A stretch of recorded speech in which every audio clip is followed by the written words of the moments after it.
할렐루야. 오늘 2024년도 반년을 우리가 무사히 보내고 또 반년이 시작되는 첫 주일입니다. 이 시간도 하나님께서 저와 여러분들에게 크신 은혜와 복을 주실 줄로 믿습니다. 우리가 매주 감사하고 너무나 귀한 주일이지만 오늘은 특별히 맥주 감사 주일입니다. 하나님께서 지난 반년 우리의 가정과 일터와 교회 가운데 베풀어 주신 그 은혜를 다시금 되새기는 이 시간입니다. 또 하나님께서 남은 반년 어떻게 역사하실까를 기대하고 소망하는 그러한 시간인데요. 우리가 그러한 시간에 어디에 있습니까? 성전에 있고, 여러분 예배 자리에 있는 것이 너무나 귀한 은혜이고 복인 줄로 믿습니다. 성경과 교회 역사를 보면 오늘은 참 의미 있는 절기입니다. 우리가 맥주 감사주일로 현대에는 이렇게 지키지만 출애굽기 32장 16절에 보면 맥주절이라고 나옵니다. 맥주절을 지키라 이렇게 말씀하시면서 이는 내가 수고하여 밭에 뿌린 것에 첫 열매를 거둠이니라 이랬죠. 첫 번째 열매를 거두는 날, 그날이 바로 이제 맥주절입니다. 그래서 성경을 보면 오늘을 또 다른 말로 하면 초실절이라고도 그렇게 이야기를 합니다. 처음 열매를 거두는. 그래서 이스라엘의 그 달력을 보면 5, 6월 달부터 첫 열매를 거두기 시작합니다. 그때 보리, 밀, 옥수수, 감자 이런 걸 거두어서 거의 9월, 10월까지 계속 거둡니다. 그래서 10월이 되면 이제 수장절이 또 이제 나오게 되죠. 여러분, 첫 번째는 어떻습니까? 늘 감사가 있고 감격이 있고 기쁨이 있죠. 그럼 첫 수확, 첫 또 월급, 또는 결혼해서 첫 아들을 낳았다, 뭐 딸을 낳았다, 또 그 아이의 첫 돌. 여러분 생각해 보면 너무나도 다 기쁘고 감사한 그런 날들이죠. 주님과의 첫사랑은 어떨까요? 너무 오래돼가지고 기억이 안 날 수도 있죠. 그러나 여러분 그 주님과의 첫사랑이 얼마나 감격이 있고 기쁨이 있었습니까? 그래서 이 맥주절은 영적으로는 주님과의 첫사랑을 다시금 되새기고 회복하는 그런 날이기도 합니다. 바라기는 오늘 이 맥주감사주일을 보내면서 내가 예수님 처음 만났던 그날을 다시 한번 생각하고 그 첫사랑을 회복하는, 또 하나님이 나에게 주고 직분이 있잖아요. 그 직분 받았던 때를 우리가 다시 한번 그 감격과 은혜를 회복하는 그런 시간이 되기를 축복합니다. 또 성경을 보면 이 맥주절을 77절이라고 했습니다. 그래서 6월절이 지나고 7주가 되었을 때를 77절이라고 하는데, 성경에서 7은 완전한 숫자를 말하죠. 그래서 6월절은 하나님의 구원을 찬양하는 날인데 바로 그 구원이 완성된 날이다 해가지고 또 하나님께 영광을 돌리고 제사를 드렸던 그런 절기가 바로 77절입니다. 그런데 이 77절이 신약에 오면 오순절로 연결이 됩니다. 그래서 시기적으로 영적으로 오순절 날이 바로 이제 오늘인데요. 여러분 사도행전 2장에 보면 오순절 날 어떤 일이 있었죠? 마가의 다락방에 성령님이 이제 임했잖아요. 그리고 이후로 바로 교회가 시작이 되었습니다. 그래서 성경학자들은 바로 오늘 이 오순절날 또는 77절, 초실절 이 맥주주일을 교회의 시작된 날이다, 또 교회 창립일이다, 이렇게도 말하기도 합니다. 이처럼 오늘 이 맥주감사주일은요 너무나 교회력에서 중요한 날입니다. 역사적으로, 성경적으로, 또 교회적으로, 영적으로 너무나 의미 있는 날. 이처럼 주님 전에 나와서 우리가 함께 예배 드리는 것이 너무나 큰 은혜이고 복인 줄로 믿습니다. 그러면 맥주감사주일 우리가 어떻게 보내야 될까요? 그 제목처럼 맥주감사주일이니까 맥주에 대한 감사를 하면 되겠죠. 성경에서는 감사를 유카리스테오라고 그렇게 되어 있습니다. 헬라어로. 이 유카리스테오는 여러분 혹시 기억이 나실지 모르겠는데 유카리스트라는 단어가 있어요. 이게 성찬을 유카리스트라고 합니다. 이제 같은 그런 다원이거든요. 뭐와 관련이 있냐면 예배와 관련이 있어요. 그래서 이 시간 우리가 예배 드릴 때 우리의 예배는 기본적인 기준이 뭐냐면 감사입니다.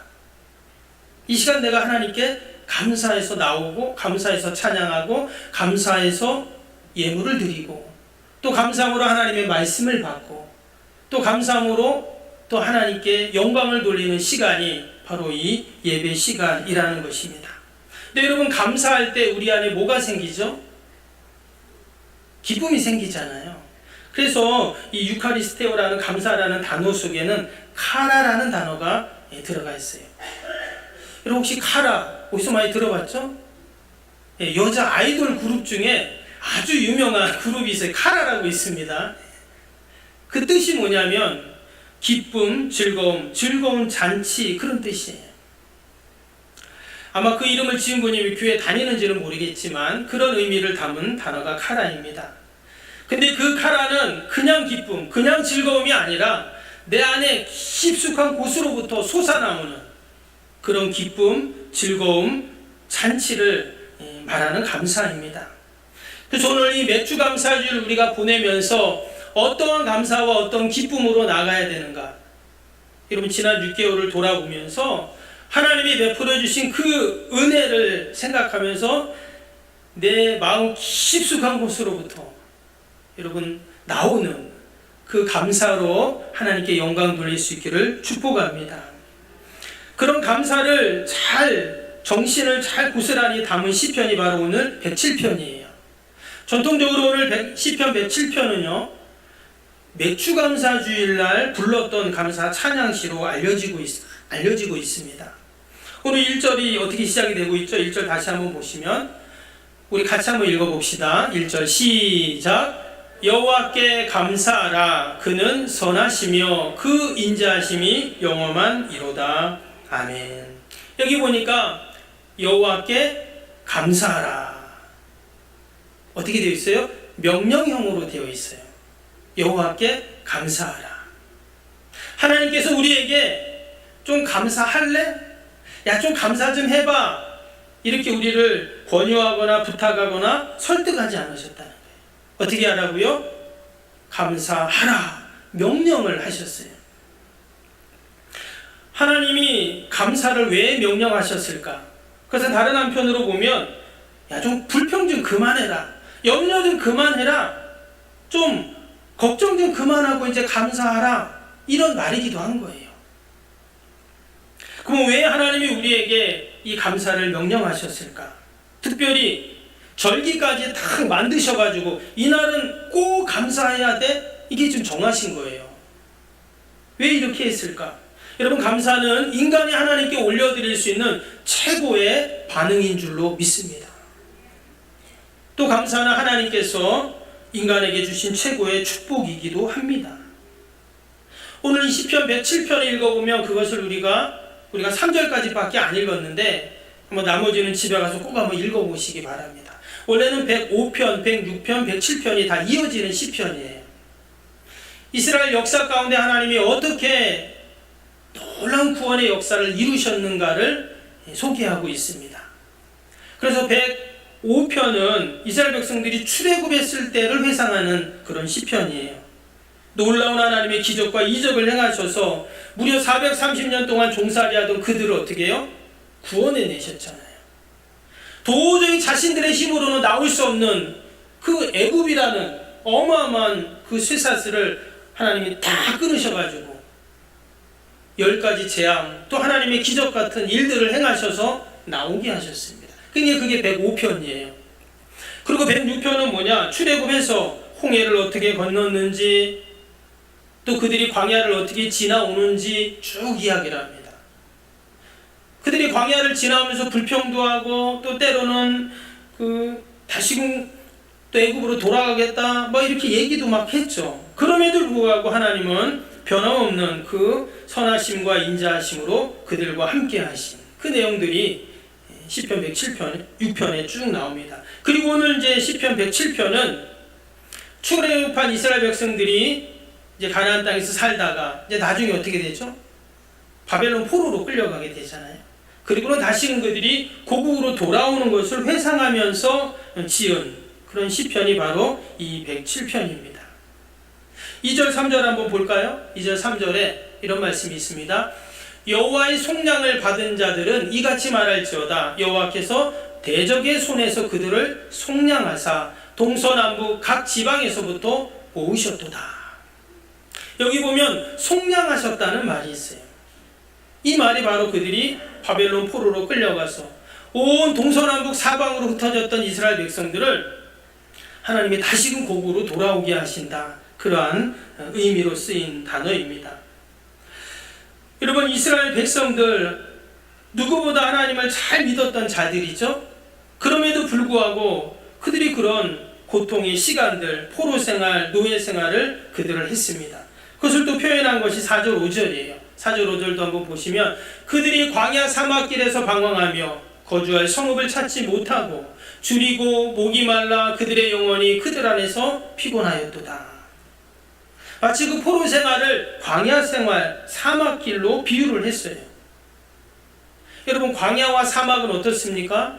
촉박하죠. 사람이 살기 너무 힘든 곳이 바로 그 광야와 사막인데 그들의 포로 생활을 마치 광야와 사막길로 표현하고 거주할 성읍이 없어서 방황하는 그들의 인생으로 묘사했습니다. 그만큼 비참한 삶이었음을 이야기하는 거죠. 근데 여러분, 돌아보면 우리나라도 그럴 때 있었죠?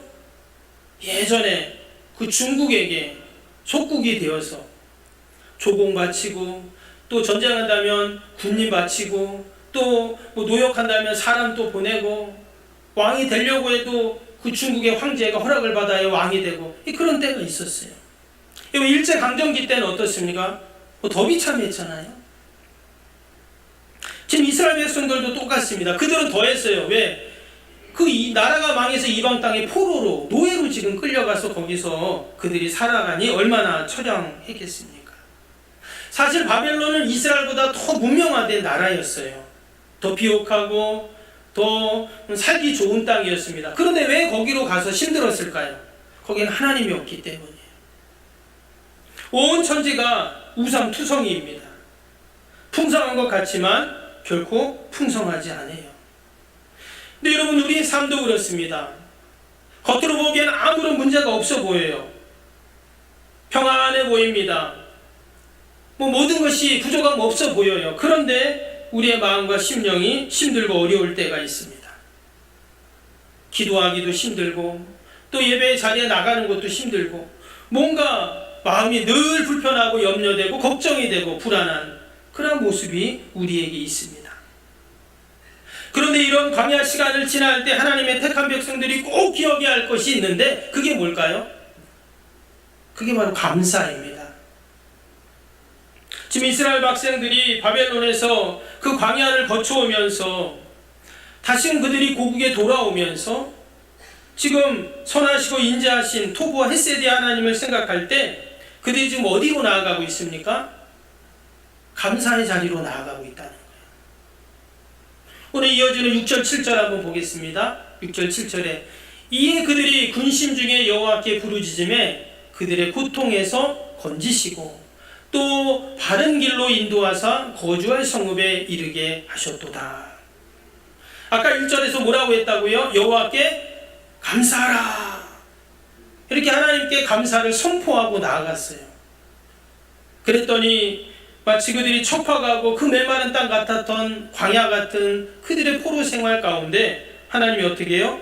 그들의 기도 소리, 부르짖음을 들으시고 고통을 건지시고 바른 길로 그들을 인도하셔서 거주할 성읍에 이르게 하셨어요. 여기서 거주할 성읍에 이르게 했다는 것은 이제는 안정된 삶을 살 수 있는 곳으로 인도해 주셨다, 이런 말이기도 합니다. 여러분, 바벨론이 더 잘 사는 나라라고 했죠? 그럼 거기 가서 살면 더 행복하고 좋을 것 같은데 그렇지 않았어요. 거기는 어떤 곳입니까? 거주하고 정착할 수 없는 곳이에요. 노예 생활이고 나그네 인생 같은 겁니다. 그들이 정말 거주한 성읍은 어딜까요? 자신들의 고국, 바로 예루살렘, 하나님의 성전이 있는 곳, 하나님이 있는 곳, 바로 그곳이 그들이 거주할 성읍입니다.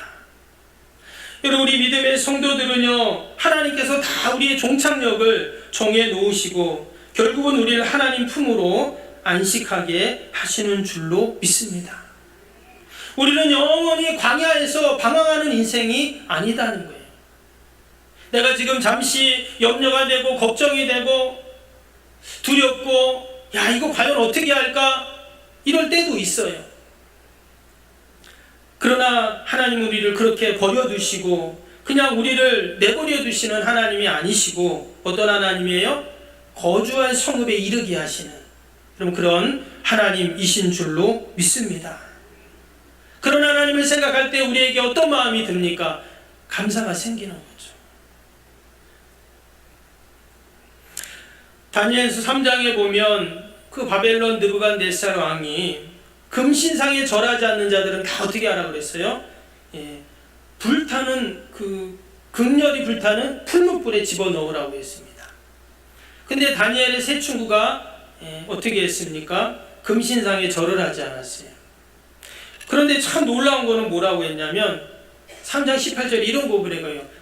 그렇게 하지 아니하실지라도, 그러니까 우리를 풀무불에 들어가지 않고 살려주지 않으실지라도 왕이요, 우리가 왕의 신들을 섬기기도 아니하고 왕이 세우신 금신상에도 절하지 아니할 줄을 아옵소서. 참 이 다니엘과 그 친구들은 참 믿음이 좋아요. 그렇게 하지 아니하실지라도, 하나님 왜 그렇게 하지 않으십니까? 이렇게 하소연하는 게 아니라 어떻게 해요? 그리 아니하실지라도. 감사하는 신앙이죠. 여러분, 하박국은 어떻습니까? 하박국 선지자의 고백이 있죠. 하박국 3장 17절 18절을 보면 비록 무화과 나무가 무성하지 못하고 포도나무 열매가 없으며 감람나무에 솥줄이 없으며 밭에 먹을 것이 없으며 우리의 양이 없으며 외양간에 소가 없을지라도, 여기 보니까 계속 하는 말이 뭐예요? 없으며 없으며 또 없으며 없을지라도, 계속 그랬어요. 그러면은 18절에 뭐가 나와야 될까요? 아니, 하나님 왜 나는 이렇게 아무것도 없어요 하면서 불평해야 되는데, 이어지는 18절에 그가 이렇게 고백을 하고 있죠. 나는 여호와로 말미암아, 그러니까 앞이 지금 없고 없을지라도 나는 여호와로 말미암아 즐거워하며 나의 구원의 하나님으로 말미암아 기뻐하리로다. 아멘. 우리 믿음의 성도들은 어떠한 형편에서도 하나님께 감사하는 자들인 줄로 믿습니다. 결국 하나님이 어떻게 하십니까? 그 풀무불에 던져졌던 그 다니엘의 세 친구들을 높이 들어 올리시죠. 하박국에게 모든 것이 없었지만 하나님은 그에게 기쁨과 즐거움을 주셨습니다. 우리가 남은 2024년도의 반년을 우리가 어떻게 보내야 할까요? 저와 여러분이 늘 하나님께 여러분 감사하는 감사의 사람이 되기를 축복합니다. 우리 옆에 있는 분에게 이렇게 이야기해 봅시다. 남은 반년 감사하며 삽시다. 한번 해보세요.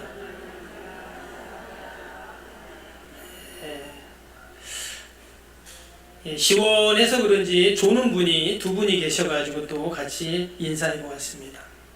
혹으로 속으로 그렇게 생각할 수 있어요. 아이고, 목사님 말이 쉽지. 한번 목사님이 그런 상황 돼보세요. 감사할 수 있나? 이렇게 말할 수 있습니다.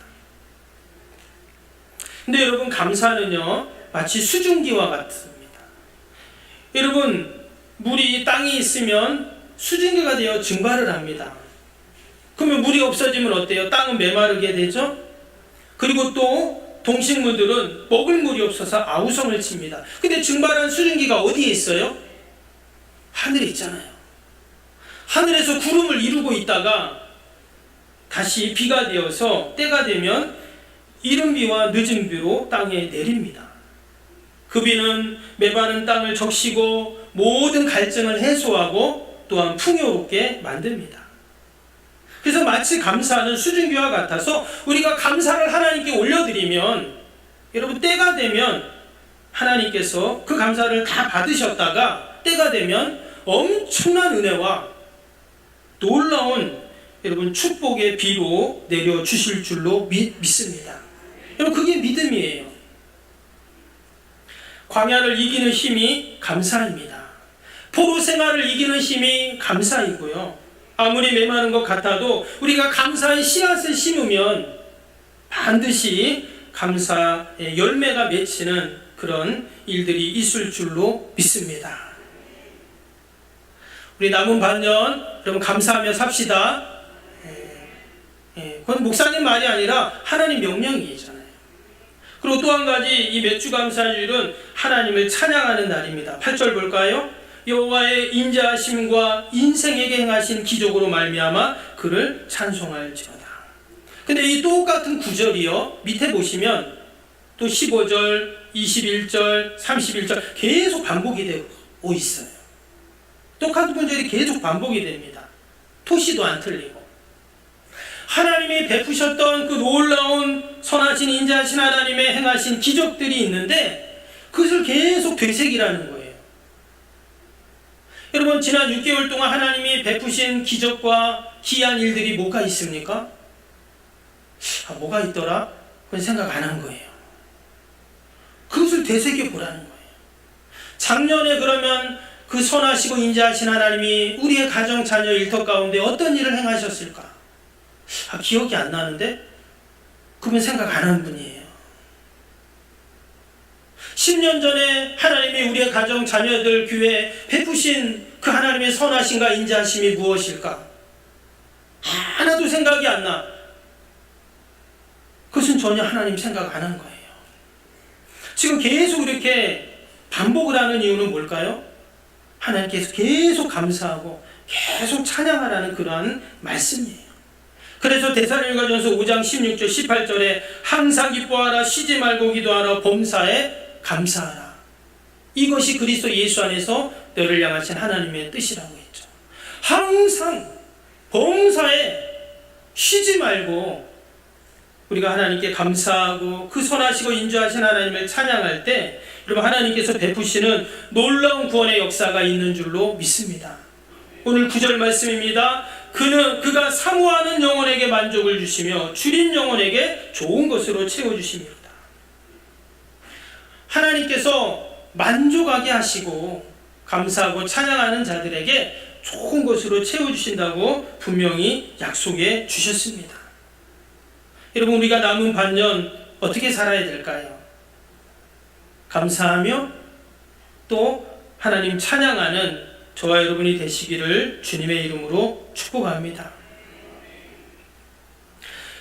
현존하는 인류 가운데 독일 나치의 유대인 학살을 우리는 생각하면 치를 떠는 사람들이 있습니다. 여러분 2차 세계대전 그 나치의 그 유대인 학살 여러분 다들 아시죠? 무려 600만 명을 그렇게 학살을 했다고 하는데 지금도 그 폴란드의 아우슈비츠 그 수용소 아마 여러분 한 번쯤 또 아니면 TV나 뭐 사진이나 이런 걸 통해서 보셨을 줄 압니다. 그 신들러 리스트라는 영화가 이제 거기서 또 이렇게 배경으로 나오면서 더 많이 이제 알려지게 되었는데 상상할 수도 없는 그러한 정말 참상이 그곳에서 이루어졌죠. 매일같이 수많은 유대인들이 거기서 몸부림을 치며 절구하며 죽어갔다고 합니다. 그때 사람들이 이런 말을 해요. 과연 하나님 어디 계십니까? 하나님이 계시면 이렇게 할 수 있습니까? 그냥 사람이 죽는 것이 아니라 사람을 실험을 하고 그냥 가스실에 넣어가지고 한 몇 분 동안 사람이 살 수 있고 몇 초 지나면 죽는가? 이것을 실험했다는 거예요. 그럼 그게 말이 돼요? 수많은 유대인들이 거기서 절규하고 그 고통 가운데 죽어가는 그런 일들이 있었습니다. 근데 나중에 전쟁이 다 끝나고 나서 뭐 지금 거기가 기념관이 되어 있죠. 근데 끝나고 나서 그 수용소에 가봤어요. 가봤더니 그 수용소 한쪽 벽면에 찬송가 304장이 기록되어 있다는 거예요. 그 크신 하나님의 사랑 말로 다 형용하지 못하네. 하늘을 두루마리 삼고 바다를 먹물 사나도 한없는 하나님의 사랑 다 기록할 수 없네. 그 하나님의 그 사랑과 은혜를 기록을 해놨다는 거예요. 그러면서 그 찬송가 가사 밑에 하나의 문장이 기록을 해놨는데, 이게 지금 벽면에 쓴 글자입니다. 그 벽을 이제 이렇게 판 거예요. 정확히 내용은 나오지 않는데 저 가운데 보면 십자가를 딱 파놨어요. 그러면서 이제 독일어로 써놨겠죠. 근데 그 밑에 뭐라고 써놨냐면 하나님은 여기 계십니다, 이렇게 써놓은 거예요. 하나님 여기 계시다. 아니, 왜 하나님이 계신데 그런 고통, 그런 아픔, 또 그런 비참함을 경험하게 되는가? 하나님이 외면하신 게 아니라 하나님도 똑같이 그곳에 계시면서 그 고통과 아픔을 함께 감당하셨다는 거죠. 여러분, 지난 6개월 하나님은 내가 있는 곳에 늘 함께 계셨는 줄로 믿습니다. 남은 반년도 내가 어디 있든지 하나님은 함께 하실 거예요. 그래서 우리가 하나님 어디 계십니까? 이런 고백이 아니라 하나님 감사합니다, 하나님 찬양합니다, 이렇게 우리가 믿음으로 나아가시기를 축복합니다. 그리고 마지막으로 이 맥주감사주일의 감사는 나만의 감사로 끝나서는 안 됩니다. 감사를 나누는 날이었어요. 그 말씀이 신명기 16장에 나오는데요, 거기에 보면 맥주절에 대한 내용이 나옵니다. 내 하나님 여호와 앞에 77절을 지키되, 아까 말씀드렸죠, 77절이 바로 맥주절이라고 했죠. 지키되 내 하나님 여호와께서 내게 복을 주신 대로 내 힘에 헤아려 자원하는 예물을 드리고, 11절에 너와 내 자녀와 노비와 내 성중에 있는 레위인과 및 너희 중에 있는 객과 고아와 과부와 함께 내 하나님 여호와께서 자기의 이름을 두시려고 택하신 곳에서 내 하나님 여호와 앞에서 즐거워할지니라. 아멘. 어떻게 한다고요? 함께 즐거워하는 날. 누구와? 자녀와 노비와 성중에 있는 레위인과 또 객, 나그네를 말하죠. 또 고아, 과부, 당시의 가장 약자들, 이들과 함께 어떻게 하라고요? 함께 즐거워하라는 거예요. 그래서 이후로 나오는 말씀에 보면 그들에게 먹을 것을 나눠주라 하는 그런 말씀이 나와요. 우리가 함께 먹을 때 여러분 즐겁잖아요, 그렇죠? 근데 당시에 먹을 것이 없었기 때문에 그 맥주절을 지키며 7절을 지키면서 하나님께 감사하고, 하나님께 당시 예배를 드릴 때 음식을 가지고 왔을 텐데, 당시 제사는 예물이 있어야 하기 때문에 희생 제물을 가져왔죠. 그것을 같이 다 나누는 날로 그렇게 삼았다는 것입니다. 여러분, 우리가 하나님이 주신 그 은혜를 감사합니다. 또 우리가 찬양합니다. 그러나 그것이 나만으로 끝나서는 안 된다는 것을 말씀하고 있어요. 어떻게 하라고요? 그것을 나눌 때 여러분 더 풍성한 그런 은혜와 복이 있는 줄로 믿습니다. 느헤미야 8장에 보면 이스라엘 백성들이 이제 바벨론 포로 생활 70년 생활을 마치고 고국으로 돌아오게 되죠. 근데 그들이 돌아와서 보니까 모든 것이 황폐화되고 무너진 성벽은 진짜 이방인들이 계속 또 쳐들어오고 고통의 시간들을 보내고 있습니다. 그래서 느헤미야가 한 일이 그 무너진 성벽을 다 재건하는 일을 하게 되죠. 그리고는 뭐를 하냐면 부흥사경회를 하게 됩니다. 함께 말씀을 읽는데 말씀을 읽을 때 그냥 읽는 것만으로도 막 은혜가 되어서 그들이 밤새도록 눈물을 흘리고, 그리고 영적 대각성의 역사가 일어나게 됩니다. 그리고 나서 어떤 일이 있냐면 그 8장 10절에 보니까 이런 말씀이 나옵니다. 느헤미야가 또 그들에게 이르기를 너희는 가서 살찐 것을 먹고 단 것을 마시되 준비하지 못한 자들에게 나누어 주라. 이날은 우리 주의 성일이니 근심하지 말라. 여호와로 인하여 기뻐하는 것이 너희의 시민이라. 여기도 보니까 어떻게 했다고 해요? 너희만 살찐 것을 먹고 단 것을 마시고 이렇게 끝내지 말고 준비하지 못한 자들에게 나누어 주라 그랬어요. 여러분, 이것이 바로 성경에서의 감사의 정신인 줄로 믿습니다. 내가 하나님께 너무 감사해요. 그래서 하나님을 찬양합니다. 거기서만 끝나지 말라는 거예요. 그 감사와 그 은혜를 이제는 우리의 가정, 자녀들, 이웃들에게 함께 여러분 나눌 때 하나님은 더 큰 은혜와 복으로 함께 하실 줄로 믿습니다.